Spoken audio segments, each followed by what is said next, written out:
l'église était restée sans tête. Mais il fallait maintenant qu'une tête puisse se poser sur. Et c'est par la mort que ça s'est posé.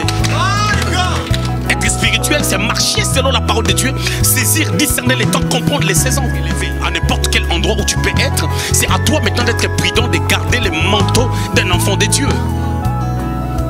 Il y a un moyen d'éviter le sommeil.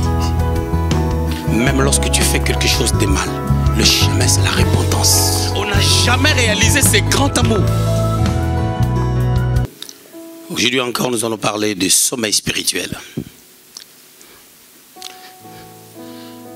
Nous avons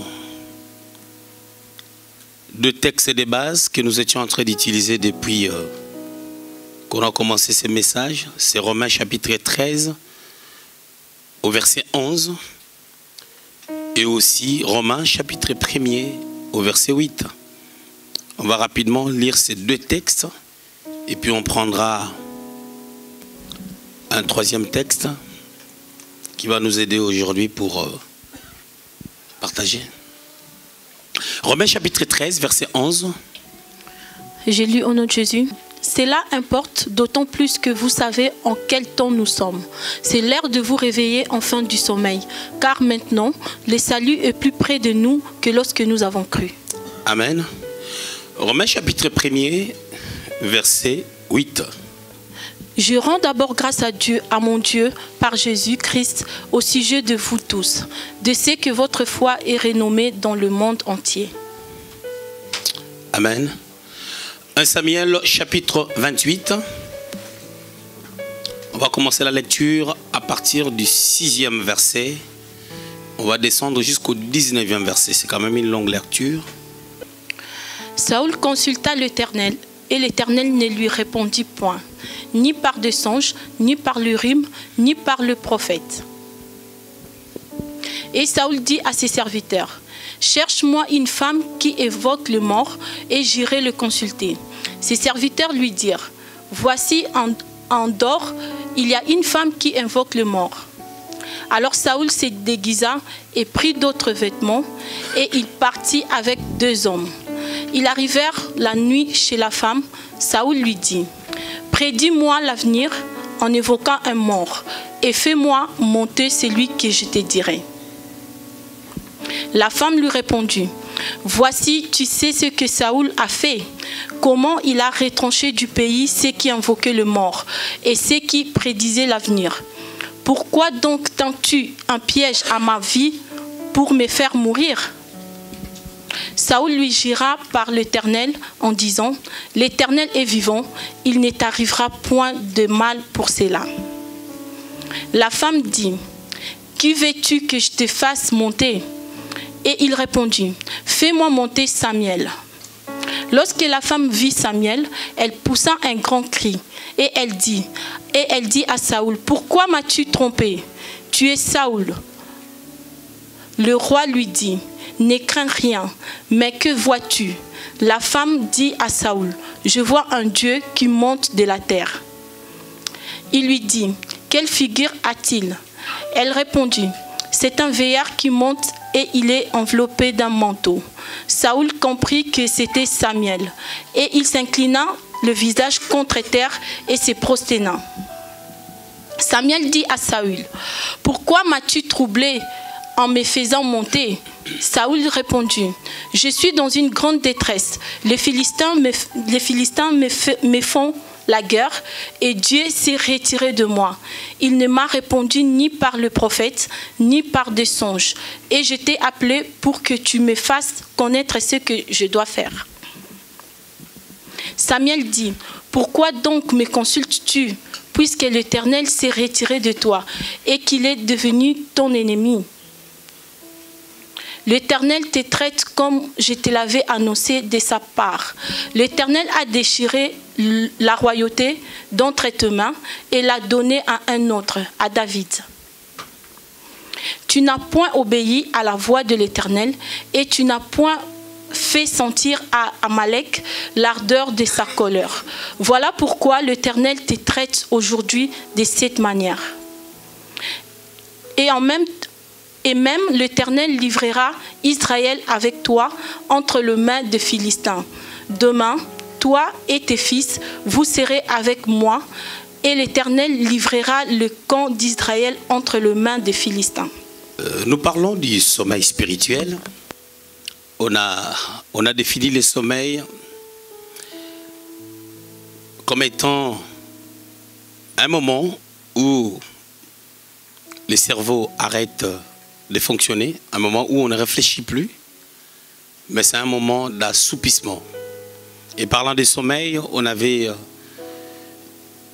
défini ou démontré plusieurs sortes de sommeil. Pour ne rester que sur deux réalités, je dirais, on peut dormir normalement et on peut dormir profondément. Et dans les deux cas, on dort. Mais lorsqu'on dort profondément, des fois, on devient presque inconscient même de ce qui bouge à côté. Qui peut tomber dans un sommeil spirituel? C'est ça notre question et c'est ça le sous-thème d'aujourd'hui. Déjà, naturellement, nous comprenons qu'à l'église, tout le monde n'a pas la même position. Amen. On est bien d'accord qu'il y a, selon la nomenclature laissée par lui-même le Maître, lui-même le Seigneur, il a envoyé ses disciples, à un moment donné, ils avaient quitté les rangs d'être des disciples qui suivent un maître pour devenir des apôtres. Et dans Ephésiens, au chapitre 4, à partir du 4e verset jusqu'en bas, on nous démontre comment est-ce que Jésus, étant monté au ciel, il a fait les dons aux hommes. Et Paul, dans cet épître des Éphésiens, il est en train de parler des 5 ministères. Dans ce passage, Éphésiens chapitre 4, 4 à 8. Il a fait les dons aux hommes, il a donné les 5 ministères. J'aime toujours dire que le ministère nous est donné par Jésus. Les dons spirituels nous est donné par le Saint-Esprit. Et c'est Dieu qui nous appelle. Alors, dans Romains, au chapitre 1er, au verset 8 que nous venons de lire, il y a une merveilleuse pensée que la Bible nous annonce. On nous dit ceci. Paul est en train de rendre grâce à Dieu par rapport à la qualité de vie que l'église qui était bâtie à Rome menait. C'est un excellent témoignage. Mais nous remarquons que au chapitre 13, au 11e verset, Paul est en train de réveiller la conscience de ces mêmes chrétiens dans la même lettre, dans le même livre, pour leur faire comprendre que vous devez vous réveiller du sommeil. Et par là, nous voyons clairement que le sommeil a des dimensions, le sommeil a des étapes aussi. C'est-à-dire qu'on ne dort pas toujours de la même manière. Parce que quand on a défini le sommeil, on a parlé d'un simple assoupissement, on a parlé de la somnolence, on a parlé d'un profond sommeil et d'un sommeil normal. Et par là, nous comprenons que, bien que ces gens-là, on pouvait rendre témoignage à leur égard, et ces témoignages étaient reconnus dans le monde entier, Paul est en train de les inciter à se réveiller. J'avais dit que sur le plan prophétique, Romains chapitre 13, verset 11, se rapporte au jour du Seigneur. C'est-à-dire le salut est plus proche, c'est-à-dire le Seigneur revient bientôt. Et sur le plan apostolique, nous prenons cette pensée pour faire comprendre à l'Église que, en attendant que le Seigneur arrive, bien entendu, nous devons être prêts. Comme le vierge de Matthieu au chapitre 25, dans cette parabole, où on montre qu'il y avait 5 filles qui étaient vierges et sages, et d'autres étaient bien entendu vierges, mais folles, qui ne comprenaient pas que le Seigneur peut arriver à tout moment. L'époux peut arriver à tout moment. Alors Paul voulait réveiller les gens à être prudents. Bien que les choses allaient bien, mais il les incite à la prudence, parce que, sur le plan prophétique, parce que le Seigneur revient bientôt. Mais si on peut amener cette parole dans la dimension apostolique, nous devons comprendre que chaque chose que le Seigneur veut faire dans nos vies demande une certaine dimension ou une certaine prise de conscience pour être dans les bains de la chose. J'avais dit que le message sur le sommeil spirituel n'est pas un message pour les païens. On ne parle pas de sommeil spirituel lorsqu'a priori ces gens-là ne sont pas dans la spiritualité. Parce que quand on est né de nouveau, on est né dans l'univers spirituel, on devient enfant de Dieu. Et quand on devient enfant de Dieu, c'est Dieu qui nous conduit spirituellement. Ce qui est spirituel, c'est ce qui vient de Dieu. C'est ce qui n'est pas palpable. Donc le sommeil spirituel n'est pas un message païen. C'est un message pour les chrétiens qui sont en train de dormir, mais chacun selon sa dimension de sommeil. Et même lorsqu'on enseigne sur les réveils, ça m'étonne souvent lorsque les gens font des campagnes d'évangélisation, ils parlent de campagnes de réveil. C'est faux. Les réveils, c'est pour les chrétiens. Parce que on réveille ceux-là qui dorment. On ne peut pas parler de sommeil sans pour autant faire mention du réveil. Et les deux messages qui s'entremêlent, si je peux dire ça comme ça, sont liés ou sont rattachés à la vie chrétienne. Lorsqu'on marche avec Dieu et on commence à ralentir. Les sommeils spirituels diffèrent de la mort spirituelle. Mais nous allons voir un cas, une situation d'une personne qui tombe dans un profond sommeil. Je voulais parler de Saül, qui tombe dans un profond sommeil. Et dans ces profonds sommeils, nous voyons vraiment une mort physique qui commence d'abord par une mort spirituelle. Je définis la mort spirituelle comme une arrestation de vie. De la même manière que la mort naturelle, c'est l'arrestation de toute activité vitale, la mort spirituelle en est de même. Lorsqu'on est né de nouveau, il peut arriver à un chrétien de sombrer dans le péché, de s'égarer. Mais lorsqu'on parle d'une mort spirituelle, on est en train de parler du régnement de Christ. Un chrétien peut s'égarer, il se répand, il demande pardon à Dieu, le Seigneur. Si la personne se répand sincèrement, le Seigneur va le pardonner. Si la personne ne se répand pas, ça c'est autre chose. Et déjà, pour se repentir, il faut prendre conscience et connaître les valeurs de la repentance. Nous voyons ici dans la vie de Saül un cas, une situation d'une personne qui était dans les sommeils spirituels. Et on va remarquer que ce sommeil l'a conduit à une mort physique. Et déjà cette mort avait commencé spirituellement. Nous sommes dans 1 Samuel au chapitre 28. La Bible déclare,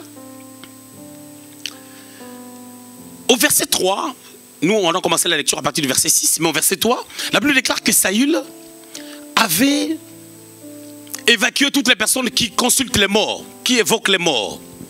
Les magiciens, les charlatans, les gens qui prédisent l'avenir. C'était la pratique que le Ramassi avait laissée en Israël.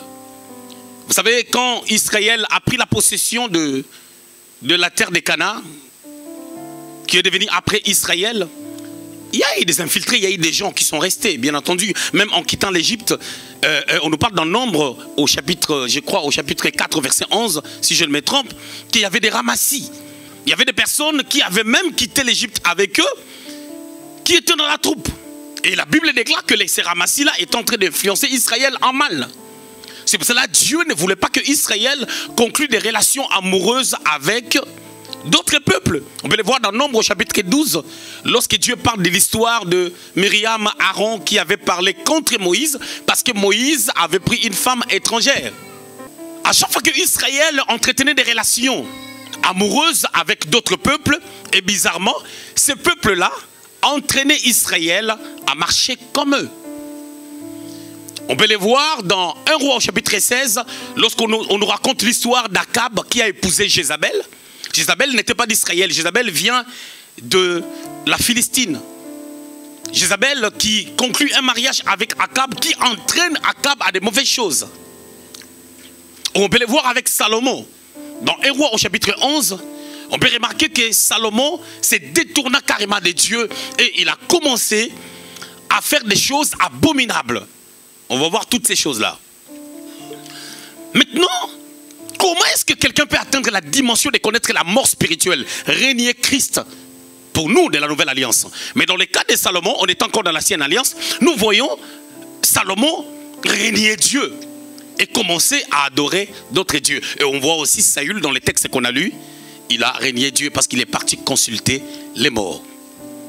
Qu'est-ce qui s'est passé? Comment ces choses commencent? L'éloignement de Dieu commence tout doucement. On s'éloigne de Dieu tout doucement. On ne pose jamais des actes qui nous éloignent du Seigneur du jour au lendemain. Tu t'éloignes du Seigneur. Non, on s'éloigne pas à pas. La Bible déclare, lui-même Saül, quand il a eu le pouvoir, vous savez, quand chaque personne prend l'autorité, on essaye d'organiser les choses selon la manière dont on les sent. Alors, il évacue les femmes qui consultaient les morts. Mais il se retrouve dans une situation où les Philistins se sont rangés en bataille contre Israël, comme d'habitude. Il y a quelque chose qui se passe. Hein? Le Philistin, ou je dirais toutes les nations qui venaient combattre avec Israël, c'est un peu l'image du diable. Moi, j'aime toujours dire que les diables ne nous trouvent pas, nous, les enfants de Dieu. Quand la Bible dit, dans 1 Pierre 5, 8, que votre adversaire, le diable, rôde tout autour de vous, c'est parce que nous ne sommes pas disponibles. Il rôde parce qu'il ne nous voit pas. Mais s'il nous voit, il va entrer. Je voulais dire, si on laisse une porte ouverte, il va entrer. Il rôde parce qu'il ne trouve pas la porte. Raison pour laquelle il rôde. Mais s'il trouve la porte, il ne va pas rôder. Il va entrer. Et le chrétien doit être très prudent par rapport à leur marche avec Dieu. C'est sur la même tendance que Paul est en train de réveiller la conscience de ceux-là qui marchaient bien avec Dieu. Dans les livres des Romains. Il les réveille. Dans Romains 13 au verset 11, il réveille leur conscience. Il réveille leur conscience par rapport à leur marche. Parce que la dimension qu'on peut atteindre dans la marche avec le Seigneur, on peut les garder. Il faut avoir la capacité de garder ce que Dieu nous donne. Ça, c'est très important. Il ne suffit pas seulement d'atteindre une dimension avec Dieu, mais il faut aussi garder cette position qu'on a avec le Seigneur. On va voir dans la vie de Saül, ça peut paraître bizarre, comment est-ce que Saül peut se retrouver un jour consulter les morts. Il est parti chercher les gens qui consultent les morts. Il pose la question, est-ce qu'il n'y a pas des gens qui consultent encore les morts? C'est lui-même qui les avait évacués. On lui dit, ah, il y a une femme, et il existe encore une femme. Vous savez, quand une loi sort, il y a toujours des têtus, il y a toujours des gens, malgré la loi, qui essayent de faire des choses à leur manière. D'ailleurs, la loi attire la curiosité. C'est pour cela que Paul dit même que non, sans la loi, on n'allait pas connaître le péché. Même dans les jardins d'Éden, quand Dieu a dit que vous ne toucherez pas au fruit de cet arbre, ça a attiré la curiosité de la femme. Lorsque le diable est venu la parler, elle a été curieuse de pouvoir goûter, pour dire, je vais goûter, pour voir qui a raison entre Dieu et le diable. C'est pour cela que vous remarquerez beaucoup de personnes que moi j'ai prêché la parole de Dieu. Je les ai conduits en parlant avec eux, je ne leur parle pas de péché. Que ne fais pas ça, ne fais pas ça, ne fais pas ça. Et je ne fais pas ça. Je te montre juste Jésus. Et quand tu connaîtras Jésus, tu éviteras les péchés. Mais quand est-ce que moi je reproche des choses aux gens? Quand tu es en train de poser des actes palpables qui t'exposent toi-même, c'est là où maintenant je commence à te montrer la valeur de tes propres fautes. Parce que quand tu connais Dieu, il y a des choses que tu ne feras pas. Quand je dis connaître Dieu, c'est quoi? Lorsque l'amour de Dieu abonde dans ta vie, lorsque tu réalises l'amour de Dieu dans ta vie. Vous savez, le plus souvent, nous les chrétiens, on a du mal à réaliser l'amour, le grand amour de Dieu. Et on n'a jamais réalisé ce qui s'est passé à la croix. On n'a jamais réalisé le mystère même de la nouvelle naissance. On n'a jamais réalisé le mystère d'être enfant de Dieu. On n'a jamais réalisé notre position en Christ. On n'a jamais réalisé la grandeur de cet amour. Raison pour laquelle, avec nos petits problèmes, lorsqu'il y a une mauvaise nouvelle, on est tout de suite triste. Pourquoi? Parce qu'on n'a jamais réalisé ce grand amour. Jamais. Et de cette manière, on n'arrive pas à connaître Dieu. Comment, loin de Dieu, peut aller consulter un mort? C'est pour dire que ça n'arrive pas qu'à Saül. Ça peut arriver à tout le monde.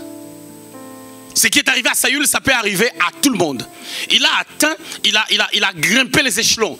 Il a dépassé toutes les étapes de sommeil pour atteindre une dimension de connaître la mort spirituelle ainsi que la mort physique. Et j'ai un grand doute si nous allons voir Saül là-haut. Parce qu'il n'a pas eu le temps de se repentir. Il est mort en pleine bataille. Et il a demandé même la mort. Il a même dit à son serviteur, celui qui tenait ses armes, tue-moi. Et parce qu'on ne pouvait pas lui donner la mort, lui-même il s'est tué. Et celui qui s'est tué n'a pas sa place là-haut. Mais ça n'arrive pas qu'à tout le monde. Mais comment tout a commencé? C'est vrai, il est venu. Il a consulté Dieu, Dieu ne l'a pas répondu. Pourquoi? Parce que Dieu n'exauce pas n'importe qui. Dieu n'exauce pas n'importe qui. Et Dieu ne parle pas à n'importe qui. Lorsque Saül devait devenir roi, dans 1 Samuel au chapitre 9, Dieu a fait en sorte que cet homme puisse rencontrer celui qui avait le bâton prophétique de cette époque. Je parle de Samuel le prophète. Si vous lisez les chapitres 10 du livre d'Un Samuel, vous allez remarquer qu'on l'a oint. Et quand on l'a oint plus loin, il a commencé à exercer les dons prophétiques. À tel point que les gens ont posé la question, est-ce que Saül fait partie des groupes de prophètes? À cause de la qualité des messages qu'il donnait lorsque l'Esprit l'a saisi. 1 Samuel au chapitre 10. Le prophète lui a donné un certain nombre de signes en lui disant que quand tu verras tous ces signes s'accomplir, fais ce que tu as fait. Le dernier signe était qu'il devait rencontrer une troupe de prophètes qui est en train de prophétiser.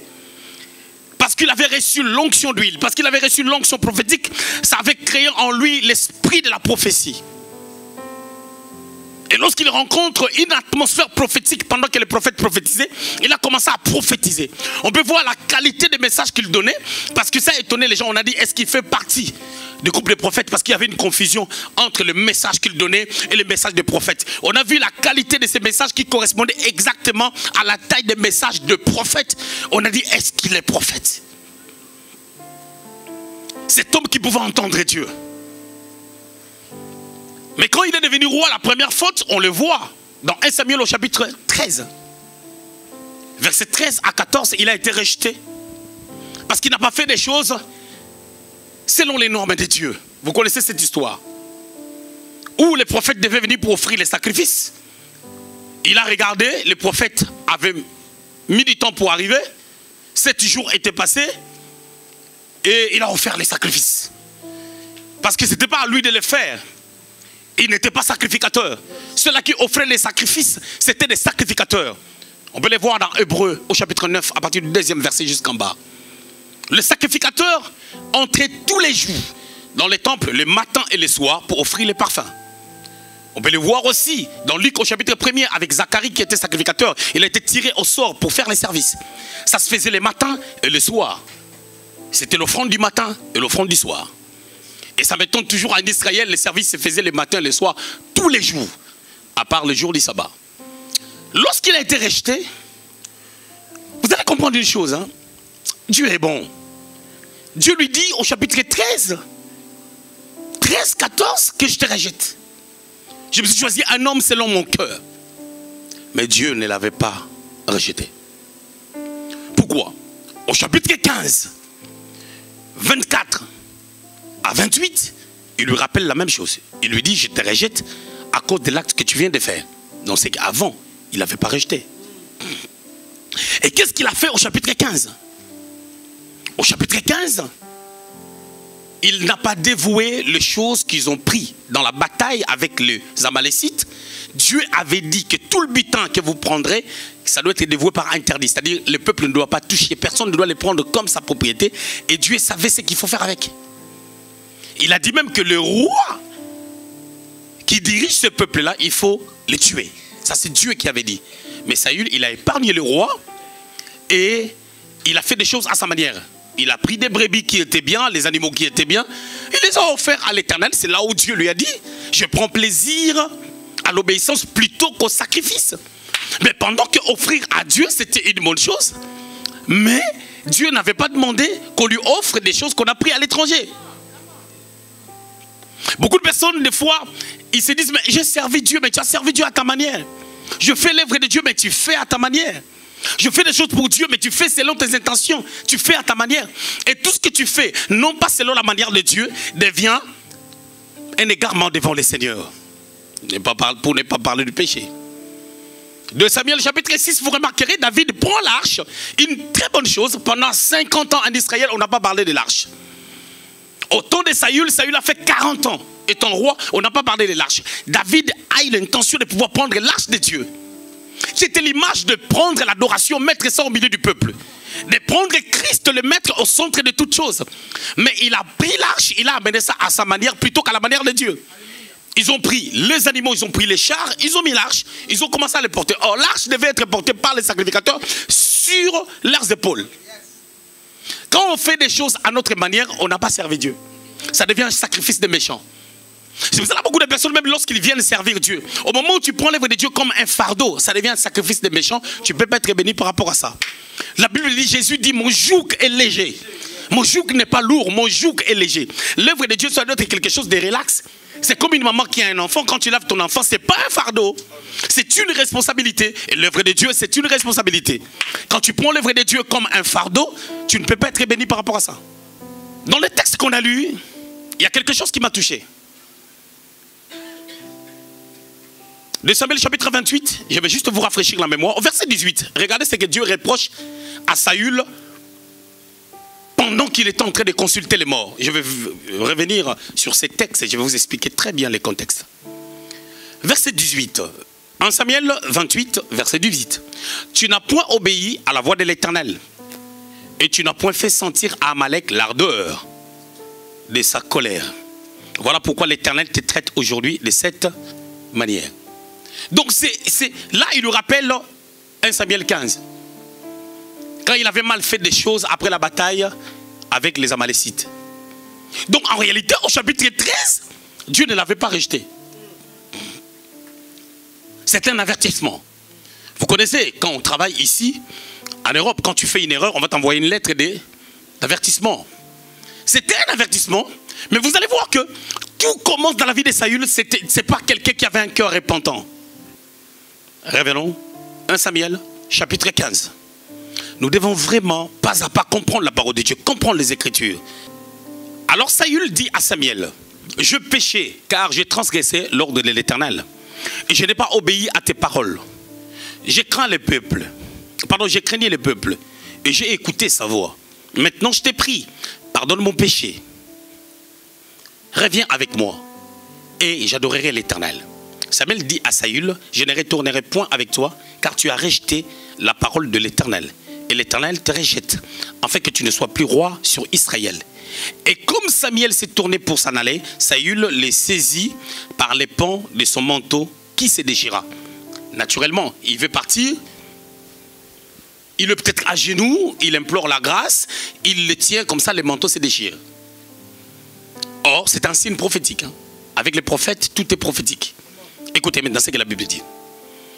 Samuel dit, verset 28, l'Éternel déchire aujourd'hui de dessus toi la royauté d'Israël et il la donne à un autre qui est meilleur que toi. Amen. Il s'est repenti, naturellement. Il a demandé pardon. Comment on se répand? On reconnaît son péché, c'est ce qu'il a fait. On demande pardon. Et on voit même que dans le contexte, on nous montre qu'il s'est prosterné. Il a même saisi les prophètes sur les ponts de sa robe, lui qui était roi. Ça se voit par ses gestes qu'il a manifesté l'humilité. Mais comment cet homme ne s'est pas pardonné, ne s'est pas fait pardonner par Dieu? Parce que Dieu a maintenu sa décision qu'il lui avait dit. Que je déchire ta royauté. Bien aimé, la repentance qui vient du grec metanoia ne veut pas dire le fait de poser des gestes, des actes. On peut poser des actes, mais on ne s'est pas repenti. Si les simples actes étaient le fait de se repentir, Judas s'était repenti. La Bible déclare Judas, après avoir livré les seigneurs, il a senti les remords. Et quand il a senti les remords, il a pris l'argent qu'on lui avait donné, les 30 cycles d'argent, il a remis ça. Il a remis l'argent au sacrificateur. Donc, si on peut l'accuser sur base de ce qu'il a gagné, il a remis. Les remords, il a senti les remords. Mais les gars, on ne s'est pas repenti. Judas ne s'est pas repenti, pourquoi? S'il s'était repenti, il allait croire à l'amour de Dieu qui pardonne, qui peut lui donner un nouveau départ. C'est pour ça que la repentance, c'est le fait de tourner le dos à tes efforts, tourner le dos à ta honte. La repentance, c'est regarder vers Dieu. Quand on se repent, on change de direction. Et quand on ne change pas de direction, on ne s'est pas repenti. Quelqu'un ne peut pas se repentir pour aller se pendre. Quand il se pend, c'est-à-dire, c'est un vain remords. Il a les remords, il s'est dit, écoutez, je suis une mauvaise personne, je ne mérite rien parce que je suis une mauvaise personne. Et beaucoup de personnes, quand on les reproche des choses, quand ils disent, je suis une mauvaise personne, moi je ne mérite rien, ils ne se repentent pas et ils ne saisissent pas la leçon qu'on veut les adresser. Ce qui se passe, ça sous-entend que personne ne me comprend. C'est ce que Judas a fait. Judas dit, ah, personne ne me comprend, personne ne croira, moi je pars me pendre. Mais s'il avait fait comme Pierre, Pierre s'est repenti. Parce Parce que Pierre a régné le Seigneur, mais quand le Seigneur est parti les chercher, il a cru à l'amour de Dieu, il a cru que Dieu est bon, il est capable de me pardonner. C'est-à-dire la repentance, c'est croire à la grandeur de l'amour de Dieu, le Dieu qui pardonne, le Dieu qui oublie. Et Saül, tous les actes qu'il a posés, en réalité, c'est comme Judas. Il a posé des actes, mais dans son cœur, il n'y avait rien. La preuve, à chaque fois qu'il était habité par les esprits mauvais, il voulait tuer David. Si c'était repenti, il ne peut pas tuer David parce que David a été choisi par Dieu, mais il ne peut pas manifester la jalousie envers David. Parce que manifester la jalousie envers David, c'est toucher au cœur de Dieu. Parce que David était l'homme selon le cœur de Dieu. Quand tu n'aimes pas David et que tu veux le tuer, en réalité tu es en train de prendre l'épée et poignarder Dieu. Parce que c'est l'homme selon le cœur de Dieu. En d'autres termes, c'est le cœur de Dieu qui s'est exprimé au devant d'Israël. C'est comme Jésus-Christ est le fils bien-aimé. C'est-à-dire l'homme selon le cœur, le fils selon le cœur. David, c'est l'homme selon le cœur. Jésus, c'est le fils selon le cœur. Alors, si Jésus est le fils selon le cœur, c'est lui qui tue Jésus et c'est lui qui fait quoi? Qui touche au cœur de Dieu. Mais bien que tu peux toucher au cœur de Dieu, à tel point vous remarquez une personne comme Pierre qui a touché au cœur de Dieu, il s'est fait pardonner. Pourquoi il s'est fait pardonner? Pourquoi? Parce que quand Jésus lui a dit, m'aimes-tu? 3 fois, Pierre a répondu, tu le sais. Pierre est en train de lui dire, tu sais que je ne peux pas t'aimer comme toi tu m'aimes. Tu sais que je ne peux pas t'aimer comme toi tu m'aimes. Mon amour est trop bas. Et automatiquement, la Pierre croit à l'amour de Dieu. C'est ça qui lui a donné la force et l'énergie de pouvoir être ces grands, puissants apôtres de la Pentecôte. Donc nous comprenons que tout commence par le fait que Saül n'a pas accepté la bonté de Dieu. Plusieurs personnes le font, Caïn l'a fait. Plusieurs personnes. Et c'est seulement que tu sois remplacé, ça monte dans les cœurs contre Dieu. Et comme Dieu est invisible, on s'acharne aux hommes. Comment cet homme pouvait sombrer dans un sommeil spirituel qui lui a amené dans une mort spirituelle? La première des choses, il n'a jamais accepté l'amour de Dieu. Vous savez pourquoi il n'a pas accepté l'amour de Dieu? Parce que c'est un égoïste qui a oublié que le Dieu bon, le Dieu parfait, l'a pris des néants. On lui a dit que tu seras roi. Il a dit non, je suis de la petite tribu de Benjamin. Je ne peux pas être roi. Mais Dieu lui a dit que je t'ai choisi. Il a oublié ce Dieu-là qu'il avait choisi. Et bizarrement, il a continué d'être un roi en Israël pendant quasiment 38 ans. Combien de gens qui sont dans le faux maintenant, ils demeurent dans le faux. Ils demeurent dans la fausseté. Ça dure longtemps. Pasteur, chrétien, je ne sais qui. Bible en main. Ça m'étonne, vers les années 80, on nous avait dit que les sorciers, les occultistes ne s'approchent pas des églises ou des enfants de Dieu. C'est une fausse réalité, une fausse interprétation de la parole de Dieu. Et on a dit aussi que tu ne peux pas se retrouver, tu travailles avec ces gens. Bien aimé, la connaissance grandit. Je ne dis pas que les gens d'autrefois n'avaient pas la connaissance, je dis seulement que la connaissance grandit. Pourquoi? Parce que Daniel, là où il travaillait dans la maison du roi, il travaillait avec les occultistes. Je voulais vous dire que dans Genèse au chapitre 41, on prend Joseph, on l'élève, ok? C'est un occultiste qui l'a élevé. La problématique c'est quoi? Quand bien même que tu peux être élevé à n'importe quel endroit où tu peux être, c'est à toi maintenant d'être prudent, de garder le manteau d'un enfant de Dieu. Dieu n'est pas contre notre élévation, Dieu n'est pas contre notre percée. Mais quelle est notre attitude? Et beaucoup de personnes, Dieu les empêche de franchir d'autres caps, d'autres milieux. Pourquoi? Parce qu'ils ne sont pas spirituels. Être spirituel, c'est marcher selon la parole de Dieu, saisir, discerner les temps, comprendre les saisons. Ici, nous avons un texte qui nous montre que le roi est parti consulter les morts. Là, tout à l'heure, j'étais en train de vous expliquer d'où commencent les problèmes. Pourquoi il peut arriver là? Saül se retrouve à un moment, il consulte Dieu. Dieu ne le parle plus. Pourquoi? Parce que Dieu l'a parlé à plusieurs reprises. Dieu ne parlait par qui? Dieu le parlait par son fils Jonathan. Jonathan est en train de le calmer. Quand vous lisez le chapitre 19, au chapitre 18 du livre d'un Samuel, quand on a chanté David a tué ses 10 000, Saül a tué ses 1000, la Bible déclare que le roi commençait à regarder David d'un mauvais œil. Et si vous lisez maintenant le chapitre 19, vous allez voir, je crois à partir du verset 9, vous allez voir quelque chose d'assez particulier. Alors les mauvais esprits venant de l'Éternel fit sur Saül, qui était assis dans sa maison, et sa lance à la main. David jouait, et Saül voulut le frapper avec sa lance contre la paroi. Mais David se détourna de lui, et Saül frappa de sa lance la paroi. David prit la fuite et s'échappa pendant la nuit. Saül envoya des gens vers la maison de David pour les garder et pour les faire mourir au matin. Mais Michal, femme de David, l'en informa et lui dit: si tu ne te sauves pas cette nuit, demain t'es mort. Il le fit descendre par la fenêtre et David s'en alla et s'enfuit. Celui qui était oint, celui qui avait l'huile sur sa tête, commence à jalouser contre les gènes David. Ça, c'est quelque chose de très, très malheureux. Je vais lire le verset 4. 1 Samuel chapitre 19, verset 4. Jonathan parla favorablement de David à Saül, son père. Que le roi, dit-il, ne commette pas un péché à l'égard de son serviteur David, car il n'en a point commis envers toi. Au contraire, il a agi pour ton bien. Saül avait un Dieu permanent qui lui parlait. C'était son propre fils Jonathan. Est-ce qu'il écoutait Jonathan? Bien aimé dans le Seigneur, des fois Dieu nous dit beaucoup de choses. Il nous rappelle ça, ça devient comme un jeu. Ne fais pas ça, arrête de faire ça, arrête de vivre de telle ou telle manière. On le prend comme un jeu. Et Dieu compte des fois le nombre de fois qu'il est en train de nous parler. Si je peux utiliser ce langage, excusez-moi. Dieu sait que je lui ai parlé. Dieu sait que je lui ai dit. Est-ce que, imaginez-vous si les jours de la Pentecôte, Pierre n'avait pas compris et qu'il n'avait pas prêché, qu'est-ce qui allait se passer?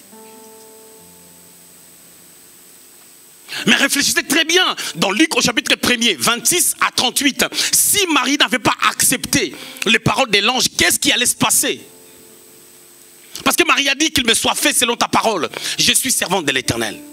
Mais dites-moi, si dans Actes au chapitre 9, lorsque Paul est en train d'aller à Damas, Dieu l'a rencontré en chemin, si Paul n'avait pas accepté la volonté de Dieu, qu'est-ce qui allait se passer? Parce qu'il était aveugle déjà. Il y a des gens qui sont aveugles mais qui n'acceptent pas leur aveuglement. Il y a des gens, les problèmes leur arrivent, les problèmes se multiplient, mais ils n'arrivent pas à se réveiller de leur sommeil parce qu'ils sont dans un profond sommeil. Ils n'arrivent pas à s'en sortir. Mais Paul, quand il a vu que ses yeux étaient crevés et qu'il ne pouvait plus voir, il a dit non, il faut que j'aie les regards sur Jésus-Christ. Il l'a même appelé Seigneur. Le Seigneur lui a dit, je suis Jésus-Christ que tu persécutes. Il a posé la question au Seigneur, c'est allégorique. Il a dit, qu'est-ce qu'il y a entre moi et toi, Seigneur? En d'autres termes, il est en train de dire, qu'est-ce que je dois faire pendant que je suis déjà frappé? Pendant que je suis dans cette position où je suis limité, je ne peux pas voir par ma propre force. J'ouvre les yeux, mais je ne vois pas. Mais si Paul n'avait pas accepté la volonté de Dieu, ne s'était pas laissé, au pied d'Ananias, pour qu'Ananias puisse prier pour ses yeux afin qu'il voie, qu'est-ce qui allait arriver? C'est ça la question que je nous retourne. Lorsque nous ne faisons pas ce que Dieu nous demande chaque jour de faire, qu'est-ce qui nous arrive? C'est ce qui est arrivé à Saül.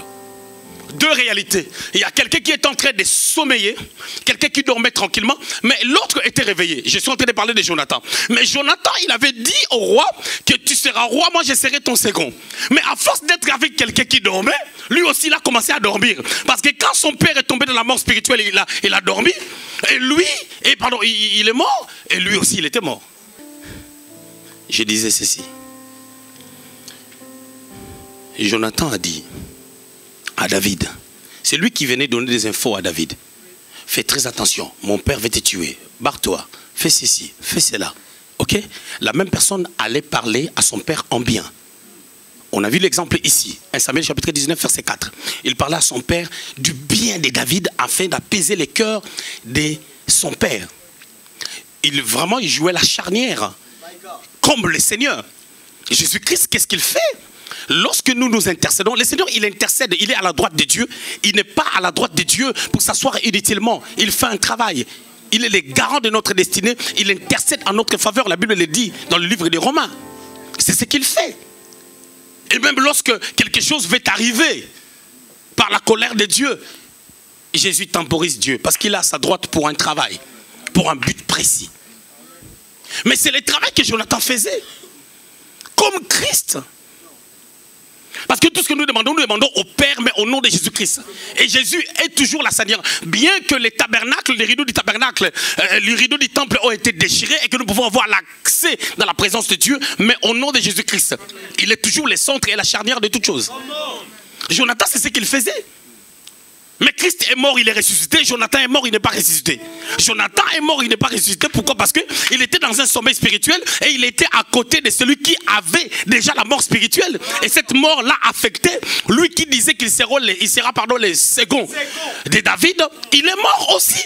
Parce que le sommeil l'a frappé en coalition avec l'amitié qu'il avait avec son père qui a sommeillé tellement, à un moment donné, il a connu la mort. C'est là où la Bible déclare que nous devons faire très attention à nos fréquentations et de la manière dont nous écoutons. C'est-à-dire que Jonathan, c'était quelqu'un, il croyait à la prophétie que David deviendra roi, mais il aimait le luxe. Mais il a oublié qu'il n'est pas né dans le luxe. Parce qu'on les a pris vraiment à zéro. Il aimait le luxe, il était attaché au luxe. Il était tellement attaché au luxe. Et David, c'est comme s'il se disait, David, je t'aime bien, mais écoutez, je dois quand même aller dormir au palais royal. C'est ce qui est en train de se passer. Et c'était un sommeil. Contaminé par quelqu'un qui avait la mort spirituelle en lui. Et comment Saül est arrivé au point de connaître la mort spirituelle? C'est par un profond sommeil qu'il l'a amené dans le coma. Après le coma, la mort. Alors quand on ne peut plus consulter Dieu, écoutez-moi très bien. Quand Dieu ne t'exauce plus, quand Dieu ne te parle plus, pour garder ta position, tu dois chercher un moyen de pouvoir montrer aux gens que tu es toujours avec Dieu. Mais tu ne l'es plus. Bien-aimés dans le Seigneur, la Bible déclare dans les derniers jours, plusieurs personnes abandonneront la foi et s'attacheront aux fables. Il y a beaucoup de choses qu'on peut dire là-dessus. La Bible déclare dans les derniers jours, il y aura de faux Christ. La Bible dit, il y aura des gens, on leur dira, Jésus leur dira, je ne vous ai jamais connu. Ils vont dire, on a fait des miracles à ton nom. Dit, vous qui marchez dans l'iniquité. Bien aimé dans le Seigneur, je voulais avertir l'église, vous devez comprendre une chose. Nous ne sommes pas, la guérison ne vient pas parce que quelqu'un a jeûné 40 jours. La guérison ne vient pas, le mariage ne vient pas parce qu'on a jeûné 21 jours. C'est faux. C'est faux. Si quelqu'un a dit j'ai jeûné 40 jours, Dieu m'a donné le mariage, c'est juste l'amour de Dieu. C'est comme des gens qui partent à Lourdes. D'autres personnes reviennent guérir. Vous savez pourquoi? Parce qu'ils mettent la foi à un Dieu invisible qui est capable de guérir. Et cette foi-là peut produire les miracles. Parce que tu peux être rempli du Saint-Esprit parlant en langue. Si tu n'as pas la foi et qu'une personne que vous critiquez de ces églises-là met la foi en Dieu, il peut voir le miracle. Raison pour laquelle le miracle ne choisit pas les groupements, les assemblées. Oh, assemblée est telle. Oh, église est telle. Oh, nous sommes les évangéliques, on doit expérimenter à tout prix le miracle. Non, on expérimente le miracle parce qu'on a la foi en Dieu. C'est-à-dire que si quelqu'un est catholique, met la foi à la parole de Dieu, cette personne peut expérimenter les miracles. C'est pour cela que quand les gens partent à Lourdes, ils sont guéris à cause de la foi. Non pas parce qu'il y a l'onction à ces lieux. Parce que l'onction, ce n'est plus l'affaire des lieux. L'adoration, ce n'est plus l'affaire des lieux. Mais l'onction, ça devient de lui l'affaire de la foi qui fait déclencher l'onction. Le portrait, c'est la femme à la perte de sang parce que cette femme-là a déclenché l'onction. L'onction passée. L'onction est en train de passer. Elle a arrêté l'onction. Elle a déchargé quelque chose dans le corps du Seigneur. Elle a déchargé l'onction qui était sur le Seigneur. Jésus a reçu l'onction sans mesure. Cette femme a déchargé cette onction et Jésus a senti qu'une force était sortie de lui. À d'autres termes, Jésus a senti qu'il était dans le moins. Il faut remonter cette onction-là par la contestation des miracles. Parce qu'il allait chez Jairus. Saül, il consulte Dieu. Dieu ne le répond pas. Il a consulté Dieu par les pratiques de la loi. Le rime et le tumim, ça n'a pas marché. Il a cherché qu'on lui parle. C'est comme au roi, au temps d'Akab et de Josaphat. Je crois, 1 roi au chapitre 21, si j'ai une bonne mémoire. Il y avait une bataille en Israël, ils sont partis consulter Dieu. Vous savez ce que Dieu a fait? Il y a eu l'esprit de mensonge qui a revêtu des prophètes. Plus de 400 prophètes ont prophétisé la même chose. Mais ce qu'ils étaient en train de dire était faux. Aujourd'hui, quand tu as une église de 100 personnes, de 200 personnes, qui va t'écouter? Frère, tu peux ne pas savoir prêcher. Quand tu entraînes une grosse foule, on va t'écouter. C'est ça qui crée aussi des problèmes. Est-ce que vous savez que le Seigneur a laissé 120 personnes à la Pentecôte, mais les pharisiens étaient nombreux? Ça ne veut pas dire parce que le Seigneur a donné 5000, le pain à 5000 personnes, que le Seigneur avait une grande foule derrière lui plus que les pharisiens. Non, ils étaient nombreux. Ils étaient nombreux. L'évangile du Seigneur a été refusé. La preuve, les gens qui ont mangé le pain devaient rester à la Pentecôte. Mais ils n'étaient pas là. Mais on ne dira pas que Pierre était plus grand que Jésus parce qu'il a prêché 3000 personnes se sont converties.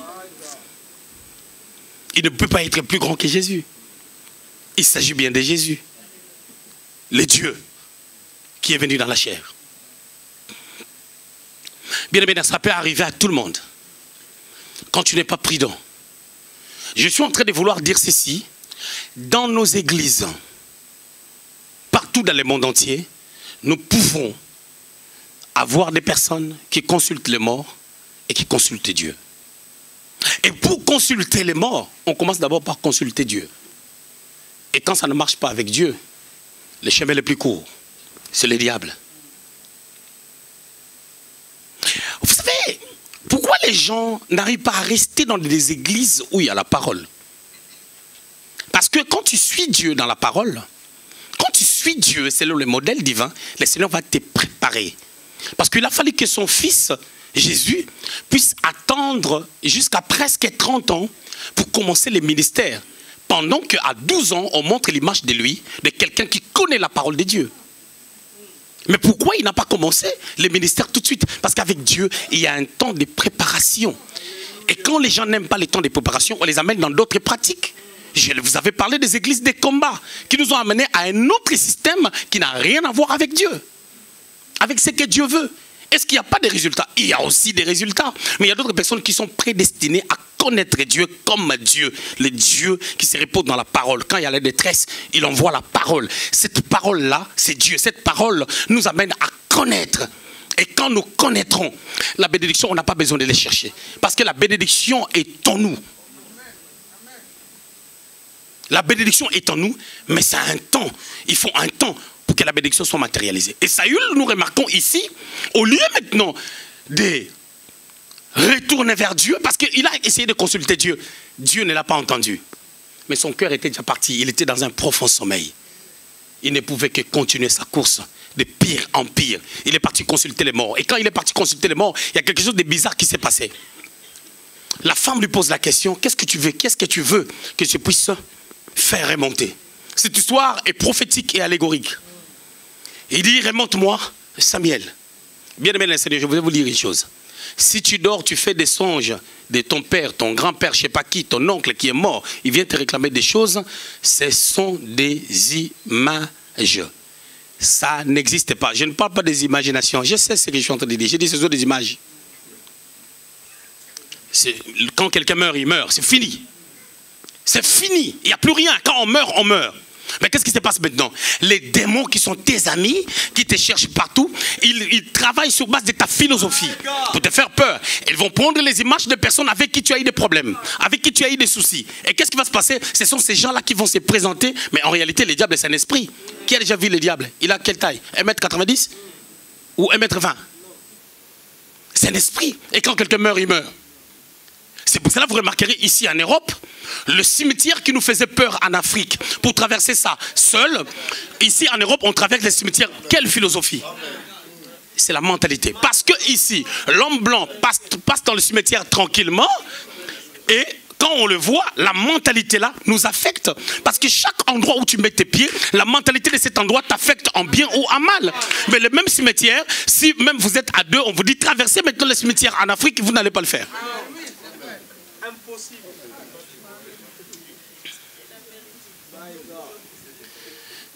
Et les magiciens, pour donner des fœtus aux gens, pour mystifier les choses et donner l'impact à leurs trucs, ils vont vous amener au cimetière en fait de faire des trucs. Ils peuvent vous donner des fétiches même à la maison. Mais ça donne un peu une bonne touche par rapport au lieu. Parce qu'on amène les morts là-bas. Soit disant c'est là-bas qu'il y a l'esprit des morts. Non, les gens qu'on amène au cimetière, ce sont des cadavres. Il n'y a plus rien, le corps là ne sert à rien. Tu peux même dormir sur ça, ça ne fait rien.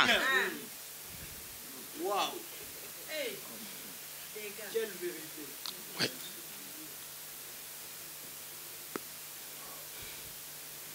Oh, je suis en train de voir, mon oncle il me réclame quelque chose. Je suis en train de voir, j'ai sorti avec un homme. Cet homme-là, il avait des fétiches, il est en train de me chercher. Non.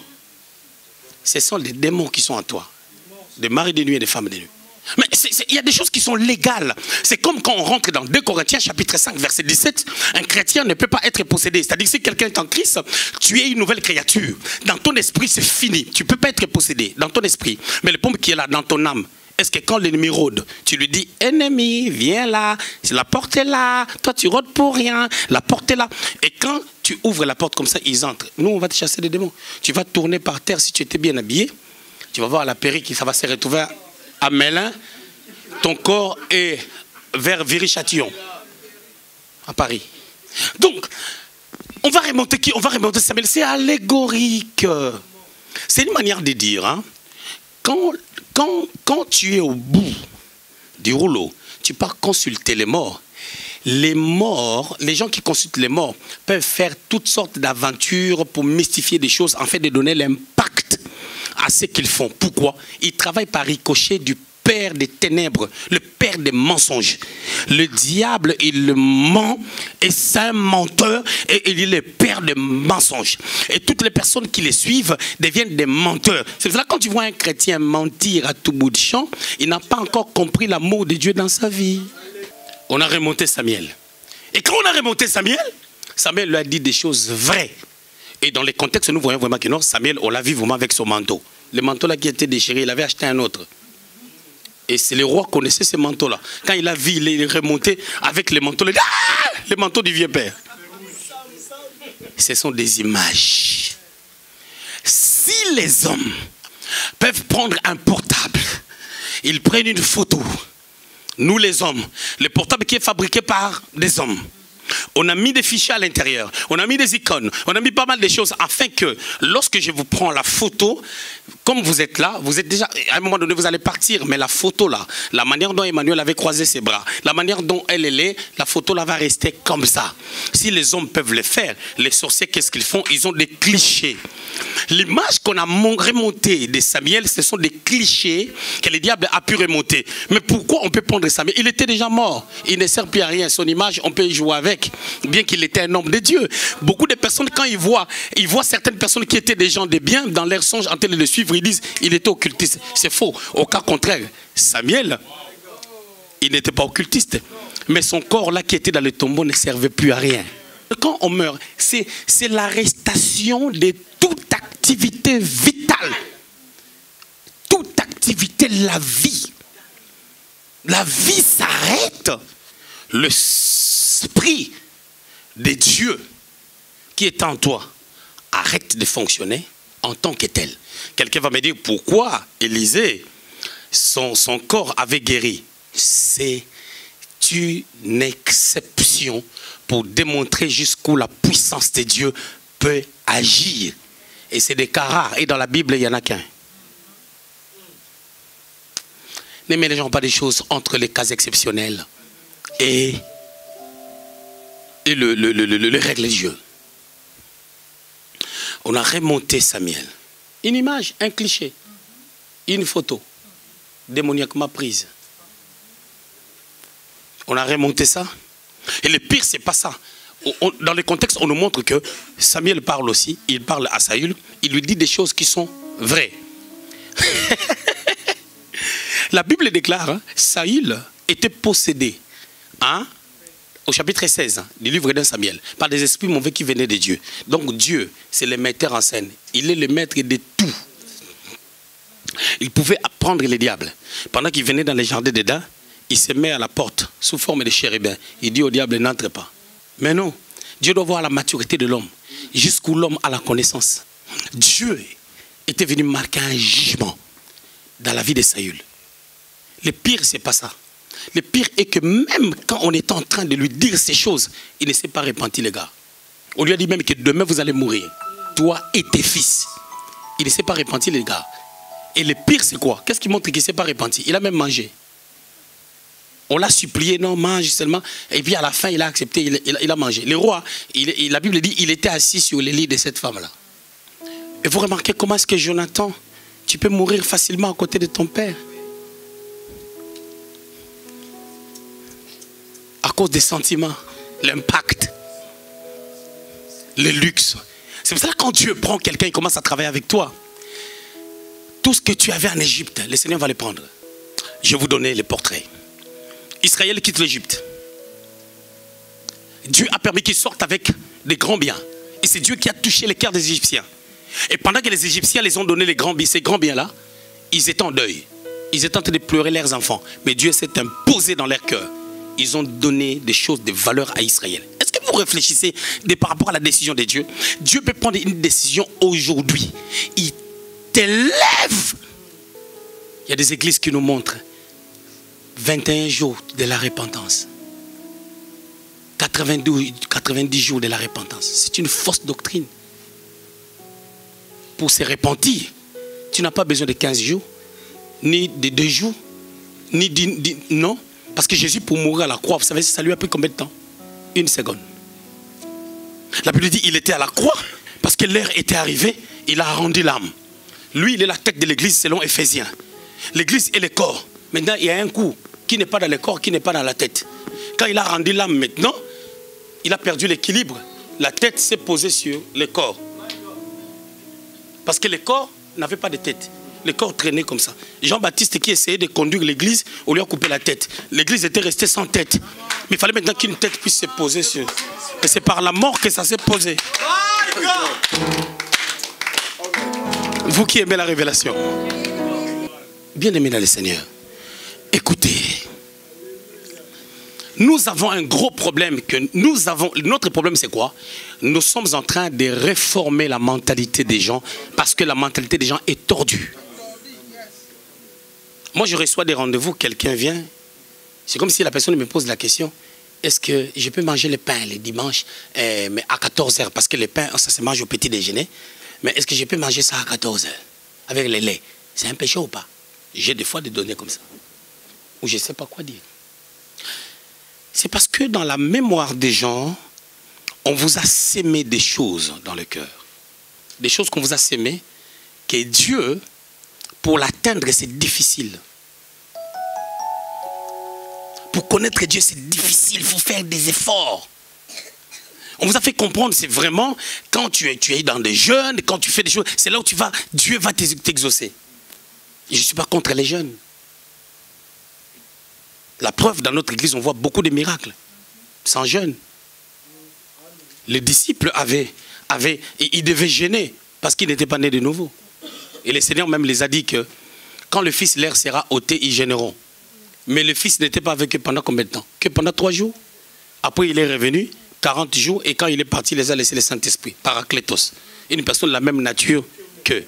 Donc le Fils est avec eux. Il ne peut pas gêner pour obtenir quelque chose. Non. Pourquoi nous gênons? Nous gênons pour atténuer la chair, point barre, par rapport à notre marche avec Dieu. Mais si ta chair est atténuée, Saül s'est retrouvé mort, comme on lui avait dit. Qui l'a parlé dans la maison du féticheur? C'est Dieu lui-même. Pourquoi? Parce que quand tu pars chez le féticheur, il te donne une solution imminente. Mais là, nous voyons Saül sortir de cette maison sans la solution. Sans la solution. Pourquoi? Parce que le jugement de Dieu était venu au-delà des incantations de cette femme-là. La preuve, lui-même à la fin, quand on l'a supplié, il a mangé, il a dit, je préfère mourir avec quelque chose dans les ventres plutôt qu'aller en enfer encore affamé. Bien-aimé dans le Seigneur, il y a un moyen d'éviter le sommeil. Même lorsque tu fais quelque chose de mal, le chemin c'est la repentance. Et quand tu te répands, la Bible dit, si vous confessez vos péchés, Dieu est juste et fidèle pour vous pardonner. Celui qui se répand ne rajoute rien. Ne dis pas, moi je ne parlerai plus dans cette église. Moi je suis une mauvaise personne, tu ne t'es pas repenti. Moi je vais rester calme. Non, parce que dans ta maison tu ne restes pas calme. Parce que l'église c'est la maison de ton père. Alors si à l'église tu dis, moi je ne parlerai plus, tu n'es pas dans la maison de ton père. C'est pour ça que j'ai parlé de l'amour de Dieu. C'est possible d'être dans un sommeil et écouter les réveils. Ça c'est le son du réveil. Qui dit à quelqu'un, réveille-toi. Réveille-toi parce que Dieu a besoin de toi. C'est encore possible de se réveiller, de repartir à zéro avec le Seigneur. Que Dieu vous bénisse. L'église était restée sans tête. Mais il fallait maintenant qu'une tête puisse se poser sur. Et c'est par la mort que ça s'est posé. Être spirituel, c'est marcher selon la parole de Dieu, saisir, discerner les temps, comprendre les saisons. À n'importe quel endroit où tu peux être, c'est à toi maintenant d'être prudent, de garder le manteau d'un enfant de Dieu. Il y a un moyen d'éviter les sommeils. Même lorsque tu fais quelque chose de mal, le chemin c'est la repentance. On n'a jamais réalisé ce grand amour.